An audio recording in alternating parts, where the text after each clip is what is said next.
So this is a whole different animal here. So parental alienation can be difficult to recognize for anyone not experiencing it firsthand.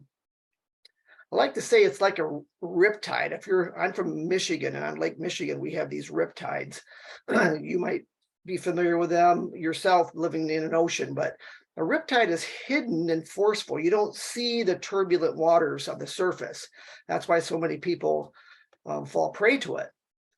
But rejected parents can find themselves struggling against a powerful force as it pulls them further and further from the relationship they once had with their children, like pulling them from the shore. That's where they used to be with their kids, and they're pulling them further and further out.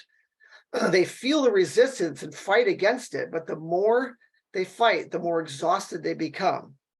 It seems as if there's no one to appreciate how difficult it is to stay buoyant in these deceptively calm waters, and you get blamed like what's wrong with you, because they don't see what you're fighting. And you guys who are fighting, they're searching for someone to throw them a lifeline. And what my work with rejected parents is, what's the wisdom of facing a riptide? It's counterintuitive. You don't swim toward shore, you swim parallel to the shore to get away from the riptide, and then you can swim to shore. So, but I use that as an ongoing metaphor. So the experience of being targeted by your co-parent is upsetting, but to be rejected and hated by your own child, feeling and watching them slip away and fearing that you'll never see them again, is like witnessing a child having a slow death. While they remain physically alive, they become increasingly emotionally dead to you. The radiant love in their eyes turns dark and vacuous, and the joyous sound of their voice turns blue and hateful. And you're seeing this right before your very own eyes. These kids that were loving, affectionate, all of a sudden become hateful and vacuous.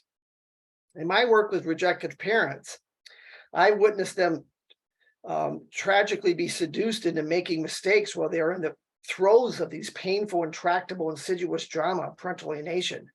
And this isn't, like I said earlier, because they are hopelessly flawed human beings, but because they're in unknown and turbulent waters.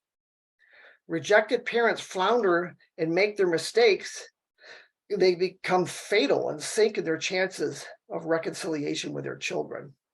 So I want to educate you about these mistakes. And by highlighting the 5 most frequent and common mistakes these parents make, my intent is that you and the members of your village and the professionals that encounter you will better understand and then subsequently overcome the destructive force of parental alienation.